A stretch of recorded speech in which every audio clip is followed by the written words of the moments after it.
34쪽에 토지의 등록을 보십니다. 앞에 용어의 정의는 이 앞쪽에서 하는 게 아니라 뒤에서 하나씩 공부를 하신 다음에 앞에서 다음 순환쯤에 한 번씩 체크를 할 겁니다. 그 정도로 충분해요. 토지의 등록이 나와 있는데 이 등록의 주체는 누구라고 했죠? 국토교통부 장관. 누구에게 위임했죠? 지적소관청에게 위임을 했습니다. 그리고 등록의 객체는 대한민국 전 국토라고 했죠. 전국에 있는 모든 토지를 얘기합니다. 등록의 내용은 주된 내용은 토지의 표시로서 소재, 지번, 지목, 면적, 경계, 좌표. 그리고 부수적인 정보는 소유자의 이름, 주민번호, 주소를 의미하게 될 겁니다. 등록되는 공부는 뭐였죠? 지적 공부. 그 다음에 등록의 방법은 실질적 심사라고 얘기를 했죠. 그렇죠. 그래서 여기서 이제 하나 좀 확인해야 되는데 거기 1번에 토지의 등록에서 양가로 1번 있습니까? 네. 있죠.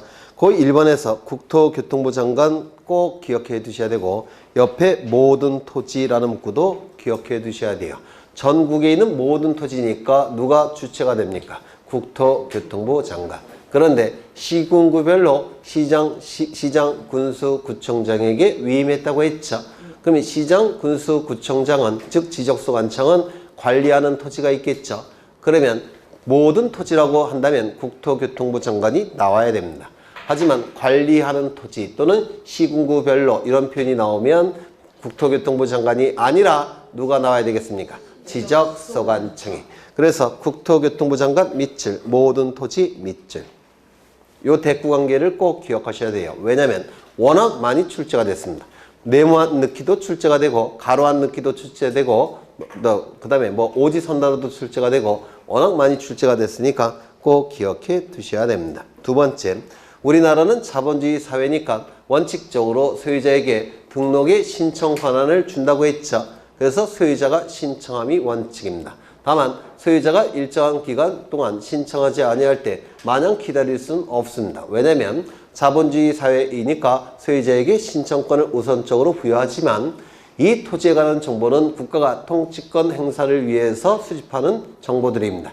따라서 일정한 기간 동안에 소유자가 신청하지 않게 되면 국가기관은 어떻게 해야 되겠습니까? 직권으로라도 등록을 해야 됩니다. 원칙은 신청, 예외는 직권이 될 겁니다. 그렇겠죠? 그 다음에 오른쪽을 보시면 이제 필지라는 개념이 나오는데 여기부터 좀 보겠습니다.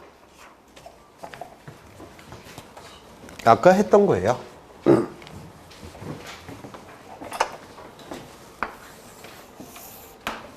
했던 거를 다시 한번 확인을 하겠습니다. 횃불을 그린 건 아니고 우리나라 한반도를 그린 거예요. 여기에 선이 하나 그어져 있죠. 38선이라고 하시면 안 돼요. 이건 휴전선입니다. 휴전선. 휴전선 아래쪽은 통치권의 효력이 전부 미치겠죠. 그렇죠. 따라서 정보를 수집해야 되는데 정보를 수집하기에는 땅덩어리가 너무 넓어요. 따라서 쪼개야 됩니다.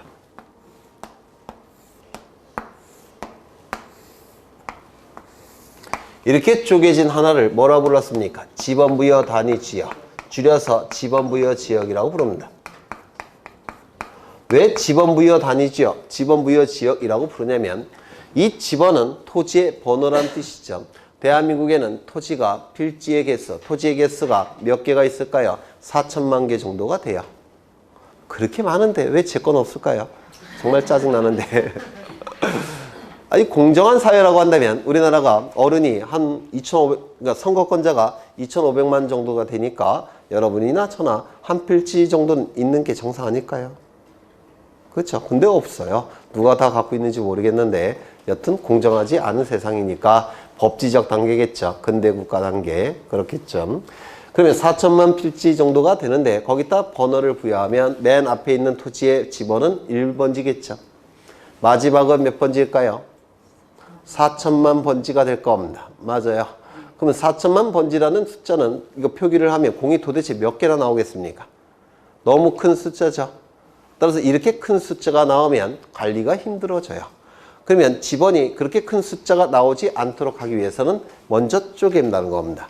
쪼개서 여기서 이 안에 있는 토지의 지번을 부여합니다. 1, 2, 3, 4, 5, 6, 7, 8, 9, 10 이렇게 부여를 해요. 필지별로. 그럼 여기서부터는 다시 1번부터 시작하는 겁니다.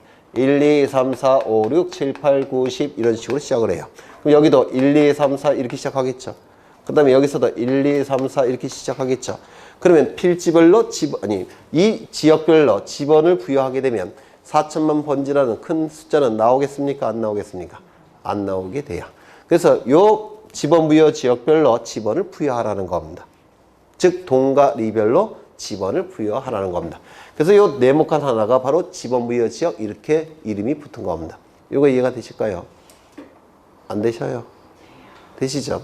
그래서 이 지번 부여 지역은 도시 지역은 동을 얘기할 테고 농촌 지역은 리를 얘기할 겁니다. 되셨나요? 그런데 이 동지역, 리지역도 너무 땅덩어리가 넓으니까 다시 한번 쪼갠다고 했죠. 그 쪼개진 하나를 뭐라고 불렀습니까? 필지라고 불렀어요.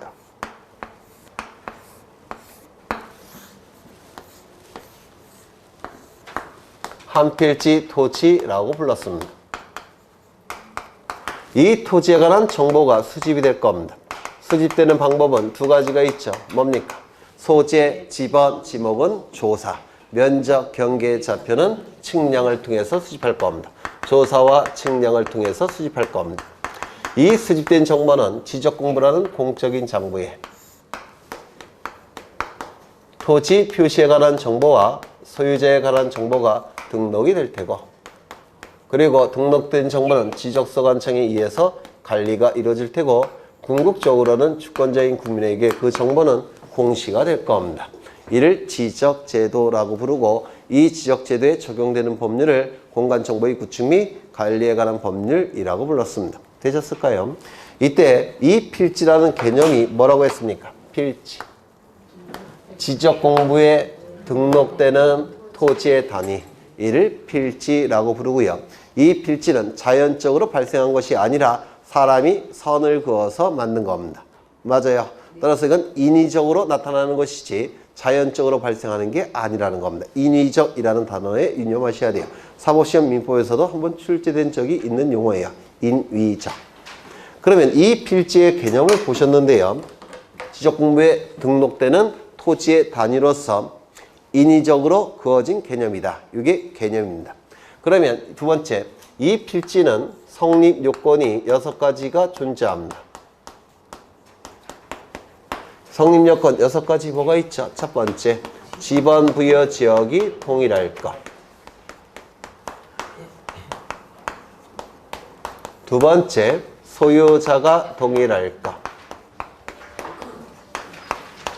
세 번째, 지목이 동일할 것.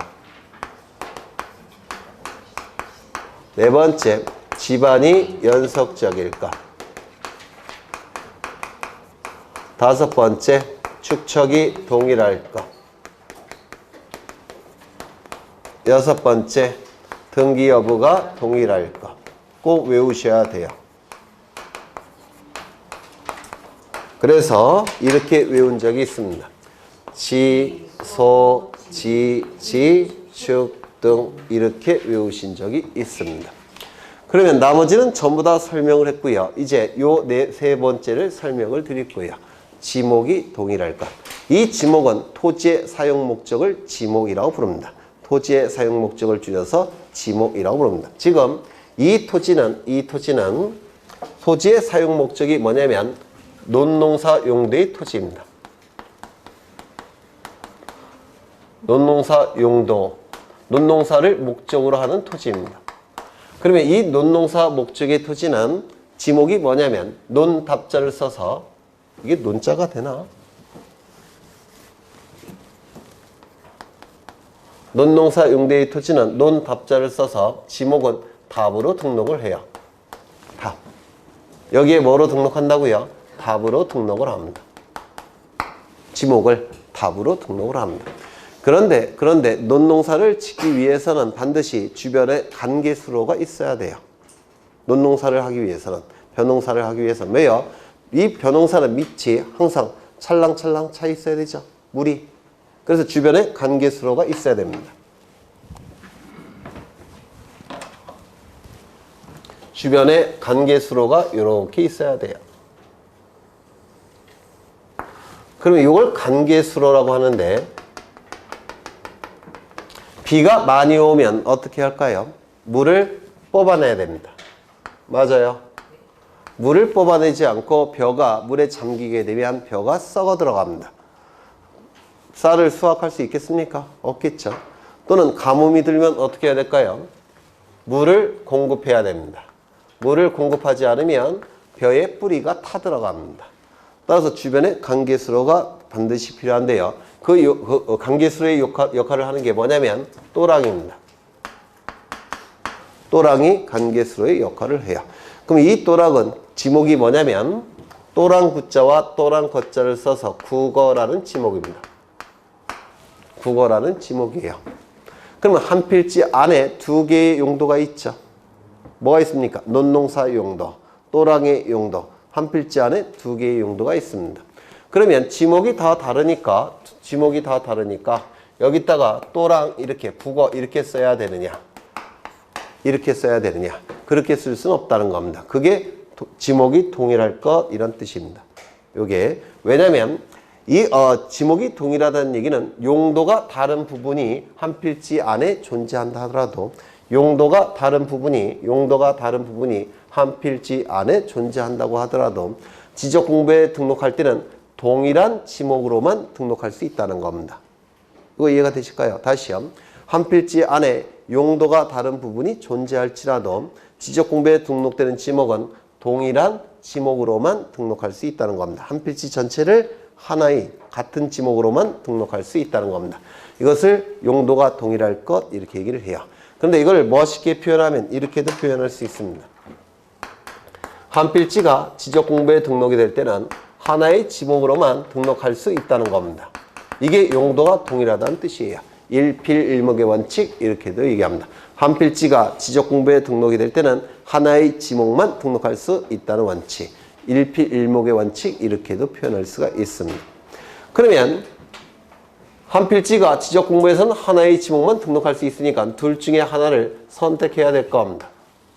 맞습니까?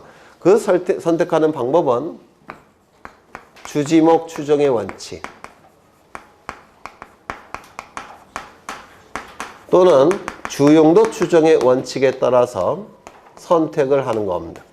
즉 용도가 다른 부분이 있다고 한다면 주된 용도, 종된 용도 판단해서 주된 용도의 지목으로만 지적 공부에 등록하라는 뜻입니다.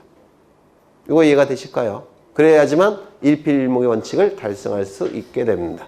그러면 주된 용도, 종된 용도를 판단해 보면 논농사 용도의 토지는 또랑 용도의 토지를 위해서 존재하는 겁니까? 아니면 또랑 용도의 토지가 논농사 용도의 토지를 위해 존재하는 겁니다. 또랑이 논농사 부분을 위해서 존재하는 거죠. 따라서 어느 게 주일까요? 요게 주가 될 테고 요게 종이 될 겁니다. 그러면 일필일목의 원칙과 주지목 추정의 원칙상 여기에는 뭐로만 등록해야 됩니까? 답으로만 등록해야 된다는 겁니다. 이거는 등록할 수가 없다는 겁니다. 여기까지 이해가 되실까요? 이때 요 부분을 뭐라고 부르냐면 용도가 다른 땅 일정한 양이 한 필지 안에 편입된 토지라고 해서 양입지라고 부릅니다. 용도가 다른 땅 일정한 양이 한 필지 안에 편입된 토지. 그래서 양입지라고 불러요. 용어가 정말 이상하죠? 이건 일본 놈들이 만들어서 그래요. 참 이상한 놈들입니다. 참. 이상한 용어는 전부 다 일본 애들이 만든 용어예요. 일본식 한자말입니다.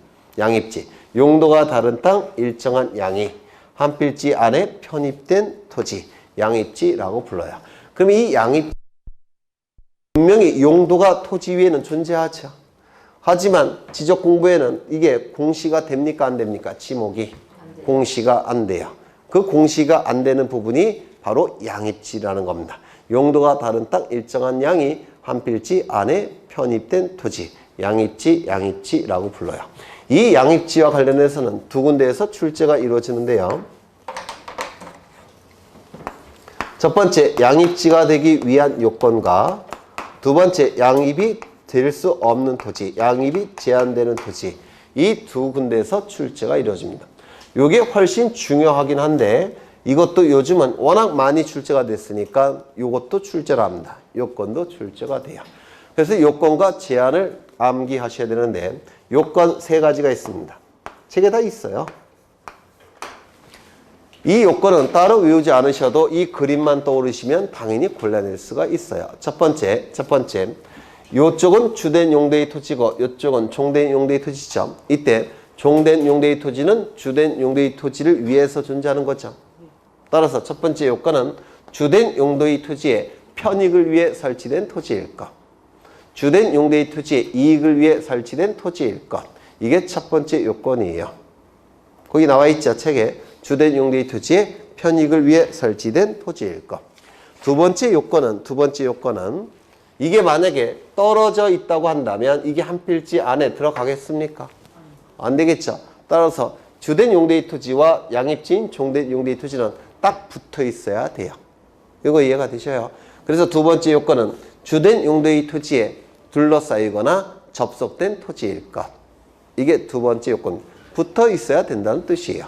주된 용도의 토지에 둘러싸이거나 접속된 토지일 것. 세 번째 요건은 이 양입지가 만약에 또랑이 아니라 논농사 용도라고 한다면 양입지라는 개념이 여기서 나올 수 있습니까? 없습니까? 없죠. 용도가 다르니까 양입지라는 개념이 나오죠. 따라서 주된 용도의 토지와 용도가 다른 토지일 것. 이게 세 번째 요건입니다. 용도가 다른 토지일 것. 그런데 보통 교재는 이거를 하나로 표현합니다. 요 두 번째와 세 번째를. 법조문에 그렇게 되어 있기 때문에 그런데요. 어떻게 보통 교재에 나와 있느냐면 주된 용도의 토지에 둘러싸이거나 접속된 토지로서 용도가 다른 토지일 것. 이렇게 법조문에 되어 있어요. 근데 그렇게 기억하시면 이게 잘 안 떠올라요. 그래서 이렇게 3개로 나눠서 기억하는 게 좀 더 암기하기가 수월하실 겁니다. 그림만 기억하시면 돼요. 첫 번째, 주된 용도의 토지의 편익을 위해 설치된 토지일 것. 두 번째, 둘러싸이거나 접속된 토지일 것. 세 번째, 용도가 다른 토지일 것. 그 다음에 제한이 훨씬 중요한데요. 양입이 될 수 없는 토지가 있습니다. 양입이 제한되는 토지라는 뜻입니다. 양입이 제한되는 토지. 양입이 언제 제한되느냐면 이 주된 용도의 토지와 종된 용도의 토지인 양입지는 주종 관계에 있죠. 그렇다면 주종 관계가 깨진다면 양입될 수 있을까요? 없을까요? 없겠죠.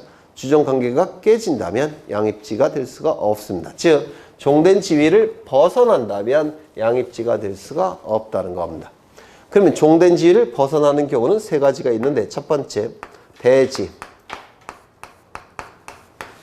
대지는 주거, 사무실, 점포, 문화시설이 들어서 있는 토지가 대지예요. 그래서 모든 토지 중에서 가장 비싼 토지입니다. 왜냐하면 각종 시설들이 설치되어 있고 위치도 가장 좋은 데에 있기 때문에 모든 토지 중에서 가장 비싼 토지가 대지란 토지입니다. 따라서 이 대지는 면적이 비록 협소하다고 하더라도 가격은 엄청 비쌉니다. 그래서 대지는 종된 용도의 토지가 될 수가 없습니다. 처음부터. 대지는 양입지가 될 수 있다 없다? 없다. 그렇죠. 두 번째. 주된 용도의 토지의 10%를 초과한다면 이것도 종된 지위를 벗어났다라고 평가합니다. 조심하셔야 될 것은 초과해야지만 양입지가 안 되는 겁니다. 10%까지는 양입지가 될 수가 있어요. 그렇다면 여기는 300제곱미터입니다. 이 부분은 30제곱미터예요. 양입지가 될 수 있습니까? 없습니까? 있습니다. 당연히 양입지가 될 수가 있어요. 그렇다면 여기는 300제곱미터인데 이쪽은 331제곱미터입니다. 양입지가 될 수 있을까요? 없을까요? 없습니다. 왜? 10%를 초과했으니까. 그렇죠. 세 번째. 330제곱미터를 초과한다면 이때도 양입지가 될 수가 없습니다. 종된 지위를 벗어나니까. 그렇죠. 330제곱미터는 100평이에요. 100평이면 꽤 괜찮은 금액이죠. 아닌가요? 그렇죠. 100평만 있어도 젠장. 강의 안 할 텐데. 네. 여튼 100평, 330제곱미터. 그렇다면 여기는 5000제곱미터입니다. 여기는 얼마로 할까? 330제곱미터입니다. 양입지가 될 수 있을까요? 없을까요? 네? 있죠. 왜? 10%도 안 되고 그리고 330제곱미터까지니까 양입지가 될 수 있죠. 그러면 이건 어떨까요? 331제곱미터. 10%는 초과하지 않았죠. 하지만 330제곱미터는 초과가 됐으니까 양입지가 될 수 있다 없다? 없다. 그렇죠. 그래서 이 세 가지는 좀 기억해 두셔야 돼요. 양입지와 관련해서 가장 출제 확률이 높습니다. 그러면 책을 통해서 확인을 할 텐데요. 먼저 35쪽을 보시면 필지의 의의가 나와 있는데요. 필지의 의의. 필지의 의의는 뭐죠? 지적공부에 등록되는 토지의 단위. 이게 가장 정확한 표현입니다. 지적공부에 등록되는 토지의 단위로서 인위적으로 사람이 선을 그은 겁니다. 인위적이라는 단어도 써주시고요. 자연적으로 발생한 개념이 아니라 인위적으로 선을 그어서 만든 겁니다. 또한 이 필지는 면적이 고정되어 있다, 고정되어 있지 않다. 고정되어 있지 않습니다. 이게 10제곱미터가 한 필지가 될 수도 있고 10,000제곱미터가 한 필지가 될 수도 있어요. 왜? 분할과 합병이 반복이 되니까 그렇습니다. 모양이 고정되어 있다, 고정되어 있지 않다. 모양도 고정되어 있지 않습니다. 왜? 분할과 합병이 반복이 되니까 뭐 십각형짜리도 있을 테고 백각형짜리 토지도 있고 만각형짜리도 있습니다.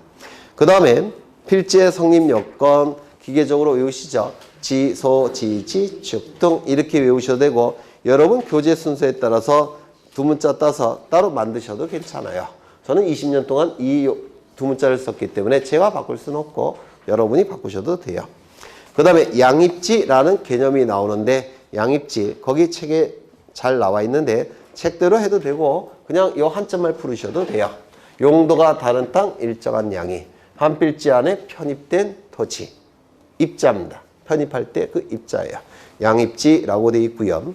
양입지 요건과 제한이 나와 있는데 먼저 요건 우리 교재는 법조문에 따라서 그렇게 두 개로 한 건데 그럼 좀 길어지니까 외우기가 쉽지 않습니다. 그래서 세 개로 하시면 돼요. 첫 번째는 뭐죠? 주된 용도의 토지의 편익을 위해 설치된 토지일 것. 두 번째는요.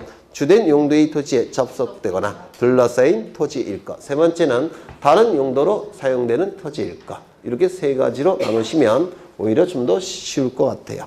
양입이 제한되는 토지가 있죠. 첫 번째 대지. 왜? 가장 비싼 토지니까. 두 번째 10% 초과. 세 번째 330제곱미터 초과. 그렇다면 여기가 5,000일 때 여기 331제곱미터라고 하면 양입지가 될 수 있다 없다? 없다. 여기가 300제곱미터인데 여기가 31제곱미터라고 한다면 양입지가 될 수 있다 없다? 없다. 여기가 국어가 아니라 대지라고 한다면 양입지가 될 수 있다 없다? 없다. 그렇다면 양입이 되지 않으면 지적공부에 지목이 나와야 될까요? 나올 필요는 없을까요? 종된 지위를 벗어났다고 했죠. 종된 지위를 벗어났기 때문에 지적공부의 지목이 나타나야 될까요? 나타날 필요 없을까요? 네? 나타나야 돼요. 왜? 종된 지위를 벗어났으니까. 이거 이해가 되십니까? 여기다가 지목을 표기를 해야 됩니다. 그런데 문제는 일필일목의 원칙상 두 개의 지목을 여기다 표기할 수 있을까요? 없을까요? 없어요. 그러면 지적공부에 표기는 해야 되는데 지적공부에 여기다 같이 쓸 수는 없으니까 어떻게 해야 될까요? 지적공부를 하나 더 만들어야 돼요. 맞아요. 그럼 지적공부를 만들기 위해서는 이 부분은 이쪽 토지와 어떻게 해야 됩니까? 분할이 돼야 돼요. 맞아요. 그래서 이 양입이 제한되는 토지는 분할을 해서 지적공부를 만들어야 됩니다. 그리고 지목을 표기를 해야 됩니다. 이렇게. 이거 이해가 되셔요? 양입될 수 없는 토지는 지목이 지적공부에 나타나야 되니까 분할을 해서 지적공부 만듭니다. 그리고 그 지목을 별도로 표기를 해야 됩니다. 되셨을까요? 안 되셨을까요? 되셨을까요? 되셨겠죠? 그 다음에 38쪽에 이제 등록사항을 보실 건데요. 등록사항. 요 등록사항을 보시기 전에 맨 처음에 공시법령의 전체적인 내용을 오늘 첫째 시간에 공부하셨죠. 두 번째, 지적제도에 대한 전반적인 내용을 공부하셨어요. 그리고 등기제도에 관한 전반적인 내용은 나중에 이제 등기법 진행할 때 보실 겁니다. 그런데 하나 더 있는데요. 지적제도와 등기제도의 관계를 좀 보셔야 돼요. 지적제도와 등기제도의 관계. 그거를 지금부터 할 겁니다. 그리고 다음 시간에 등록사항부터 진행을 할 거예요. 등록사항부터.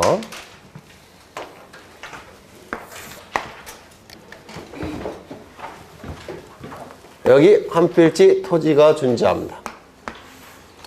이 토지에 관한 정보가 수집이 돼야 됩니다.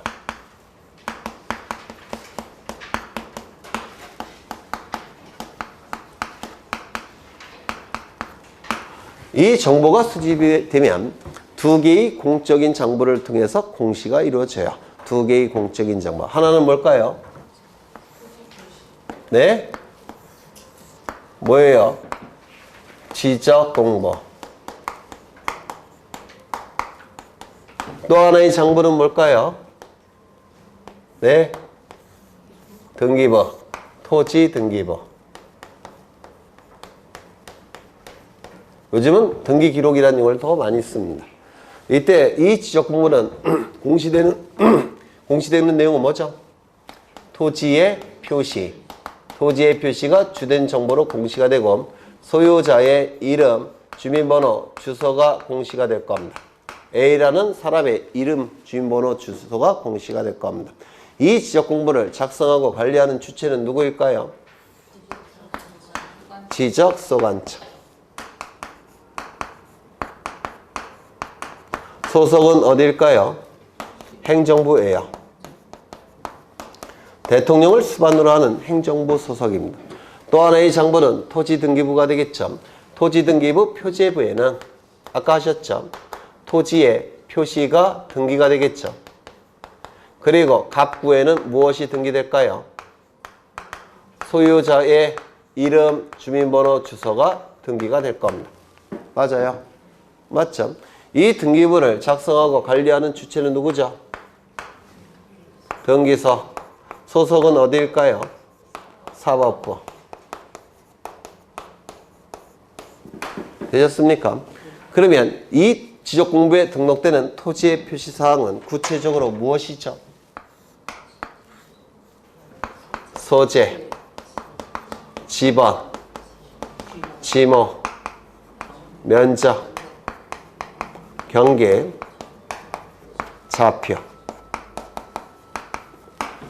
등기부 표지부에 기록되는 토지의 표시사항은 뭐죠?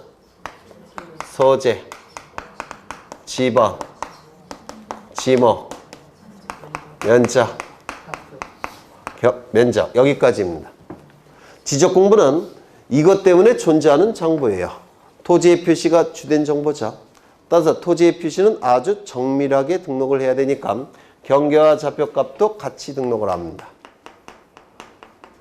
그리고 이 토지의 표시는 아주 정확하게 실질적 심사를 통해서 정확하게 등록을 해야 됩니다. 맞습니까? 그 다음에 이 등기부에 주로 공시하고자 하는 정보는 권리에 관한 정보가 주된 공시 정보예요. 표제부에 기록되는 토지의 표시는 다른 토지와 다른 등기부와 구별하기 위해서, 즉 특정하기 위해서 제목을 표시할 뿐입니다. 맞아요. 그럼 여기서 주된 정보는 토지의 표시가 아니라 소유자입니다. 여기까지 이해가 되셔요? 따라서 여기는 경계와 좌표는 구태여 등록할 이유가 없습니다. 왜? 소재, 지번, 지목, 면적 가지고도 다른 등기부와 구별되기 때문에 그렇습니다. 여기까지 이해가 될 듯 말 듯 되셨죠? 그 다음에 이 지적공부의 소유자 부분은 무엇을 기록하죠? 이름, 주민번호, 주소가 될 겁니다. 여기는요, 마찬가지로 이름, 주민번호, 주소가 될 겁니다. 맞습니까? 그렇다면 등록된 내용들은 동일한 토지에 관한 정보가 등록되어 있기 때문에 등록된 내용은 내용이 같아야 될 겁니다. 맞아요. 여기 소재, 지번, 지목, 면적과 여기 소재, 지번, 지목, 면적은 같은 내용이어야 됩니다. 왜? 같은 토지에 관한 정보들이니까. 여기에 등록된 소유자의 이름, 주민번호, 주소와 여기에 등록된 소유자의 이름, 주민번호, 주소는 같은 내용이 등록이 돼야 될 겁니다. 요거 이해가 되실까요? 되시죠? 그래서 그 등록된 내용들은 공시된 내용은 같은 내용이 돼야 됩니다. 그런데 이 두 개의 정보는 담당하고 있는 관청이 소속이 다릅니다. 소속이 다르다 보니까 가끔씩은 일치하지 않는 경우도 있을 수가 있습니다. 가끔씩은. 토지의 표시가 일치하지 않는 경우도 있을 테고 소유자 부분이 일치하지 않는 경우도 가끔씩 존재합니다. 왜? 소속이 다르기 때문에 그렇습니다. 그러면 일치하지 않을 때는 이건 잘못된 거죠. 하나는 고쳐야 될 겁니다.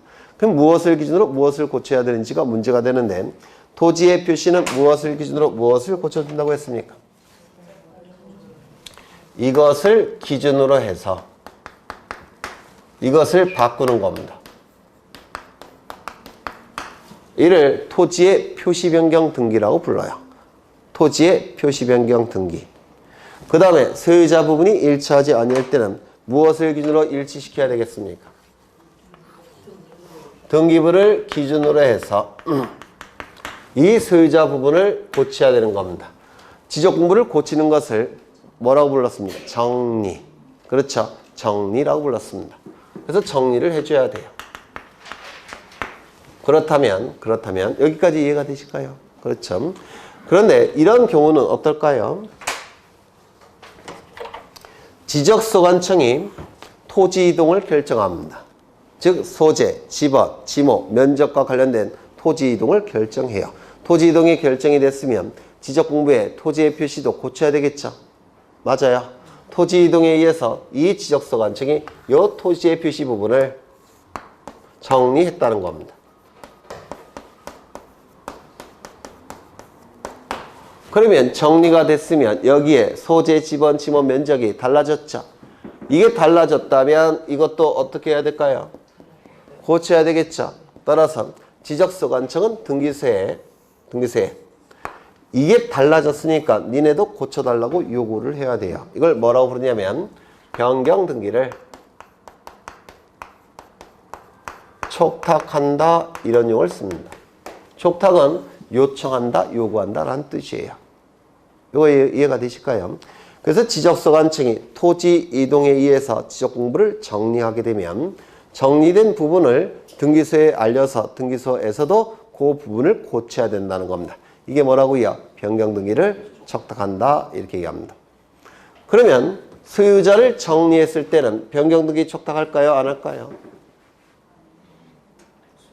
소유자를 정리했다면 즉 이름 바꾼다든지 주민번호 바꿨다든지 주소가 바뀌었다고 한다면 니네도 고쳐달라고 변경등기 촉탁할까요? 안 할까요? 안 해요. 왜요? 소유자는 등기부가 기준이 되기 때문에 그렇습니다. 등기부부터 고쳐야 되는 겁니다. 이거 이해가 되셔요? 그래서 토지 이동 정리할 때만 변경등기 촉탁하는 겁니다. 소유자 정리할 때는 변경등기 촉탁하지 않습니다. 당연히. 이거 이해가 되실까요? 안 되셔요? 된다고 간주하겠습니다. 그 다음에 소유자의 이름, 주민번호, 주소가 달라지는 등기가 이루어졌다는 겁니다. 소유자와 관련된 등기가 이루어졌다는 겁니다. 그러면 이 등기소에서는 소유자에 관한 소유자의 이름, 주민번호, 주소가 달라지는 등기가 완료가 되면 등기소는 이 지적소관청에게 요 소유자가 바뀌는 등기가 이루어졌기 때문에 즉 이름, 주민번호, 주소가 달라지는 등기가 이루어지면 등기소는 지적소관청에게 니네도 요 부분을 정리하라고 알려줘야 됩니다. 맞아요. 그 알려지는 방법이 뭐냐면 소유권에 관한 등기가 완료가 됐으니까 니네도 정리하라고 통지를 해주는 겁니다. 통지를 받은 요 지적소관청은 등기 관련 자료를 가지고 요 부분을 어떻게 해야 되겠습니까? 정리를 해야 될 겁니다. 맞아요. 그래서 이 변경등기 촉탁제도와 등기완료 통지제도에 의해서 이 두 개의 장부는 항상 일치시키려고 노력을 하는 겁니다. 되셨을까요? 되셨어요? 안 되셨어요? 되셨죠? 네. 그래서 여기까지 보시는데 시간이 남았는데 이거 어떻게 하면 좋지?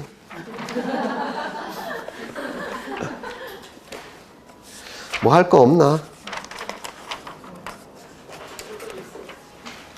어디를 보시냐면 이 관계를 좀 기억해 두셔야 돼요.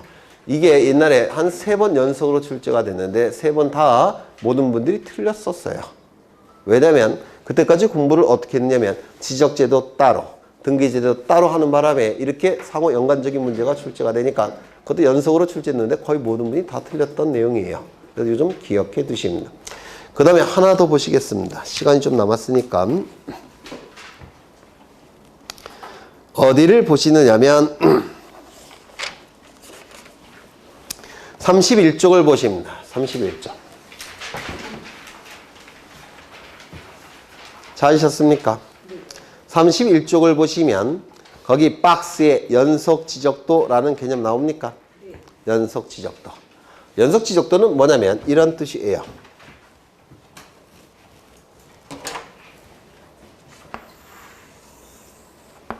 여기는 하나의 지번부여 지역입니다. 도시지역이라고 한다면 어딜까요? 동. 농촌지역이라고 한다면 어딜까요? 리가 될 겁니다. 그렇겠죠? 그러면 이 지번부여 지역은 도면이 몇 장으로 구성되어 있느냐면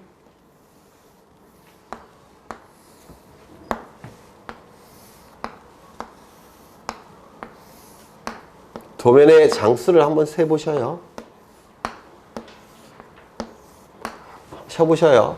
하나, 둘, 셋, 넷. 하나, 둘, 셋, 넷, 다섯, 여섯. 24장으로 구성되어 있을 겁니다. 맞아요. 24장으로 구성되어 있을 거예요.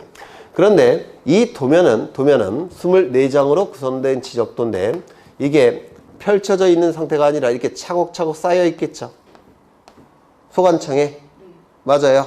그런데 요 4장을 한번 요 지역을 확인해 보고 싶다는 겁니다. 그러면 요 지역을 확인해 보면 4장을 지적소관청에서 보관하고 있는 요 4장을 딱 붙여 놓으면 되겠죠. 이렇게. 그러면 요 지역을 확인할 수 있겠죠. 어려우셔요? 지금 이 지번부여 지역에 도면이 몇 장이 있습니까? 24장이 있죠.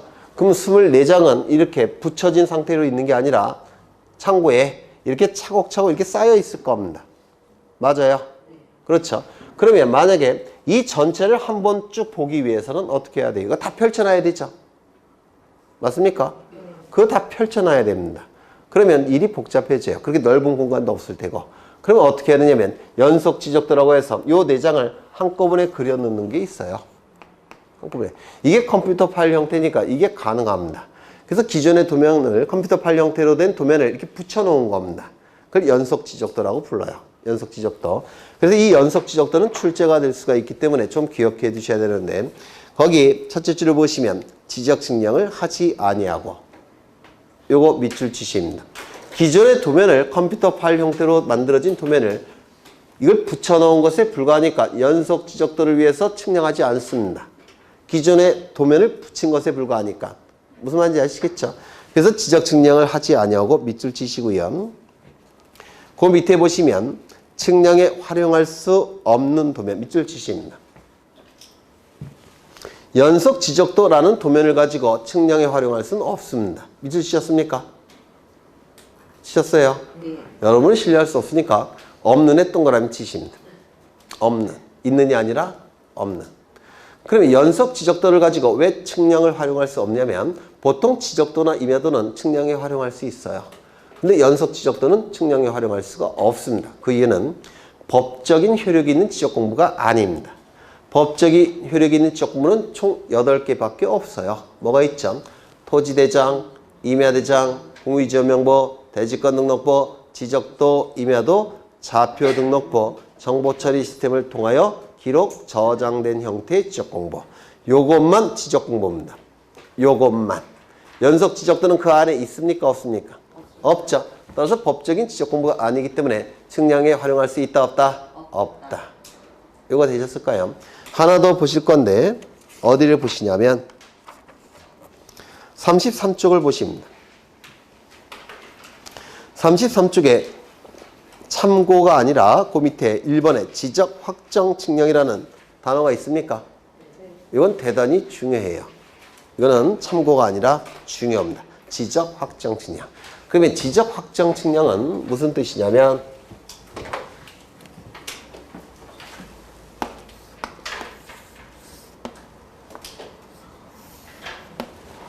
이 지역은 난개발이 이루어진 지역이에요. 난개발이 이루어진 지역. 따라서 토지의 모양이 중구난방입니다. 이렇게 모양이 중구난방으로 생겼어요. 모양이 난개발이 이루어진 지역이기 때문에 그러면 이 지역에 도시개발 사업 같은 토지개발 사업이 시행이 됐다는 겁니다.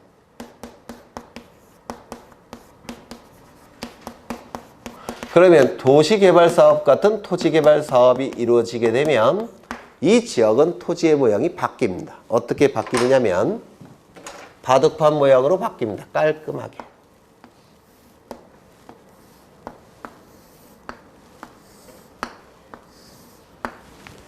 이렇게 깔끔하게 바뀌게 돼요. 도시개발 사업 같은 토지개발 사업이 이루어진다면. 그러면 토지에 관한 정보가 달라집니까? 달라지지 않습니까? 먼저 소재지는 안 달라져요. 하지만 지번은 달라질까요? 안 달라질까요? 달라집니다. 왜 달라지죠? 토지의 개수가 달라지니까. 토지의 개수가 하얀색을 기준으로 할 때와 빨간색을 기준으로 할 때가 개수가 달라요. 따라서 지번은 달라집니다. 두 번째, 지목은 달라지는 경우가 많을 겁니다. 도시개발 사업이 이루어졌으니까. 맞아요. 건물을 지을 수 있는 대지가 점점 많아질 겁니다. 지목이 달라지는 경우 있을 거예요. 경계는 달라집니까? 안 달라집니까? 하얀색에서 붉은색으로 바뀌었죠. 경계가 달라져요. 경계가 달라지면 좌표값도 달라집니다. 경계점이 달라지니까. 그리고 면적은 어떻게 될까요? 달라집니다. 그렇다면 토지에 관한 정보들을 새롭게 확정할 필요성이 있을까요? 없을까요? 있습니다. 토지에 관한 정보를 새롭게 확정을 해야 되는데 면적, 경계, 좌표값은 어떠한 방법을 통해서 확정할까요? 측량.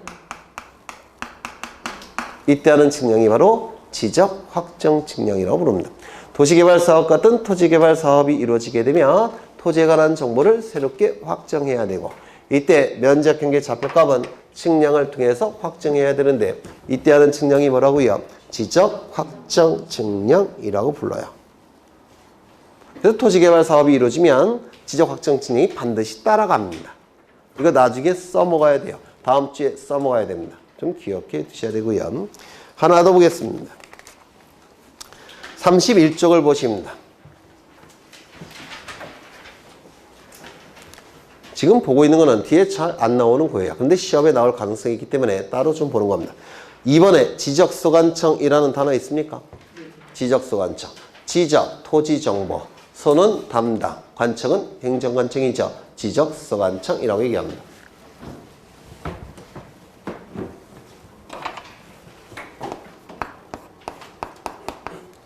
이 지적소관청은 시장, 군수, 구청장을 의미합니다. 시장, 군수, 구청장을 의미하는데요. 지적소관청은 시장, 군수, 구청장을 의미하는데 이 시장, 군수, 구청장은 두 개의 법적 지위를 가지고 있습니다. 법적 지위가 두 개예요. 하나는 지방, 자치, 단체로서의 지위를 가질 수가 있고요. 또 하나는 국가의 하부 행정기관으로서 지위도 가지고 있습니다. 그래서 보통의 시장군수구청장은 두 개의 지위를 행사합니다. 국가의 하부 행정기관으로서의 지위도 행사하고 지방자치단체로서의 지위도 행사합니다. 그러면 지적소관청으로서의 시장군수구청장은 어느 지위에서 지적 업무를 처리하는 걸까요? 요쪽이겠죠. 요쪽이 아니라. 왜요? 토지에 관한 정보는 국가가 통치권을 행사하기 위한 정보니까 국가기관으로서 행사하는 거겠죠. 요거 이해가 되실까요? 되시죠?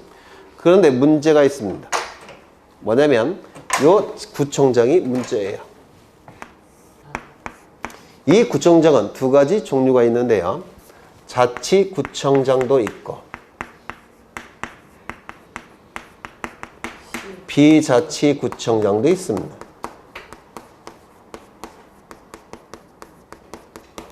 이 자치구청장은 지방자치단체의 지위도 가지고 있고 국가의 하부 행정기관으로서의 지위도 가지고 있습니다. 두 개의 지위를 다 가지고 있어요. 그런데 이 비자치구청장은 지방자치단체로서의 지위는 없습니다. 하지만 국가의 하부 행정기관으로서의 지위는 가지고 있다는 겁니다. 그럼 자치구청장은 뭐냐면 주민의 선거에 의해서 선출된 구청장을 자치구청장이라고 부르고요. 주민의 선거가 아니라 임명직 구청장을 비자치구청장이라고 불러요. 이렇게 달라집니다. 임명직 구청장은 그러니까 인구 100만 이상의 도시는 보통 자치구청장이 있는 것이고 인구 100만 미만의 도시는 비자치구청장이 있는 겁니다. 더 작은 도시는 아예 구청장이 없고. 요거 이해가 되셔요. 그러면 자치구청장은 주민의 선거에 의해서 선출됐으니까 지방자치단체가 될 수가 있죠. 맞아요. 그리고 국가기관으로서의 지위도 같이 행사합니다. 하지만 비자치구청장은 주민의 선거에 의해서 선출된 자가 아니고 임명직 구청장이기 때문에 지방자치단체로서의 지위가 있습니까? 없습니까? 없어요. 국가기관으로서의 지위만 가지고 있습니다. 이렇게 달라져요. 되셨나요? 그런데 자치구청장이건 비자치구청장이건 국가기관의 지위는 둘 다 갖고 있죠. 그렇다면 여기에 구청장은 자치구청장, 비자치구청장 가릴 필요가 있습니까? 없습니까? 없어요. 비자치구청장도 지적소관청이 될 수가 있다는 겁니다. 왜? 둘 다 국가기관의 지위는 갖고 있으니까. 이거 이해가 되셔요? 되시죠? 그러면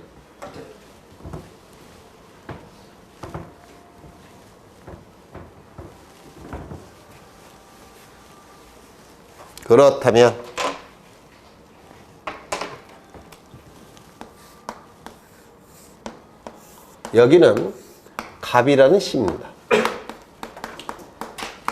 그리고 이 갑이라는 시에는 4개의 구가 있습니다. A구, B구, C구, D구. 이 4개의 구는 인구 100만 미만이기 때문에 다 비자치구예요. 비자치구. 그러면 비자치구청장이 있겠죠. 그러면 이 시구에 있는 이 토지에 관한 지적 업무는 누가 담당할까요? 비자치구청장이 지적소관청으로서 담당할 수 있을까요? 없을까요?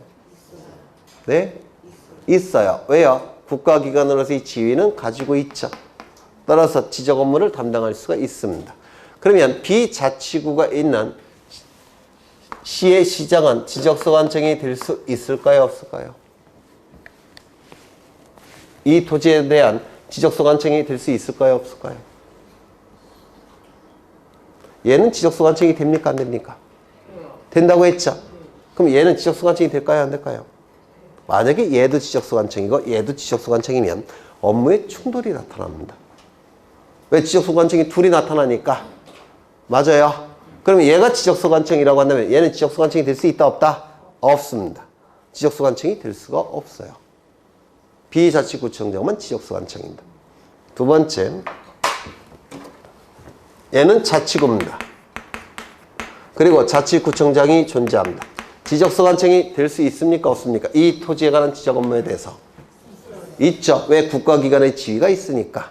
그러면 자치구가 있는 4개의 자치구가 있는 시의 시장은 지적소관청이 될 수 있을까요? 없을까요? 없어요. 왜? 업무의 충돌이 나타날 테니까. 맞습니까?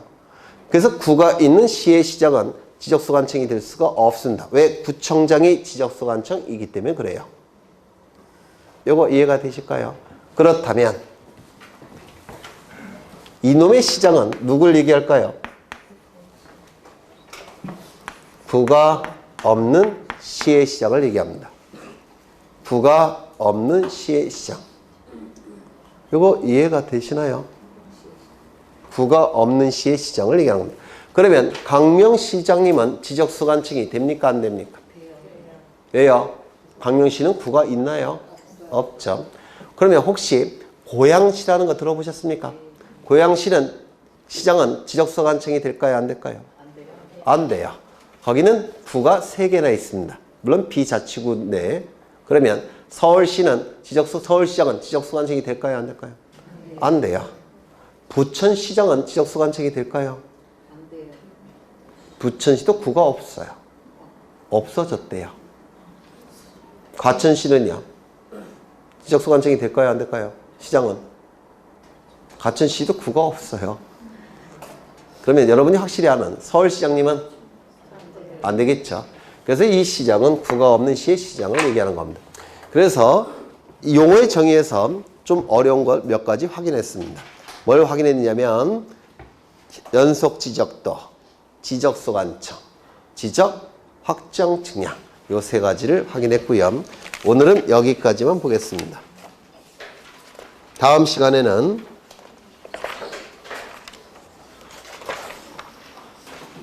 38쪽부터 진행을 할 거고요. 오늘 불토죠. 네, 오늘은 좀 집에 가셔서 편히 쉬어도 될 것 같아요. 대신 내일 새벽에 5시에 일어나서 공부해야 되겠죠. 네, 고생하셨고 다음 주에 뵙겠습니다. 수고하셨습니다.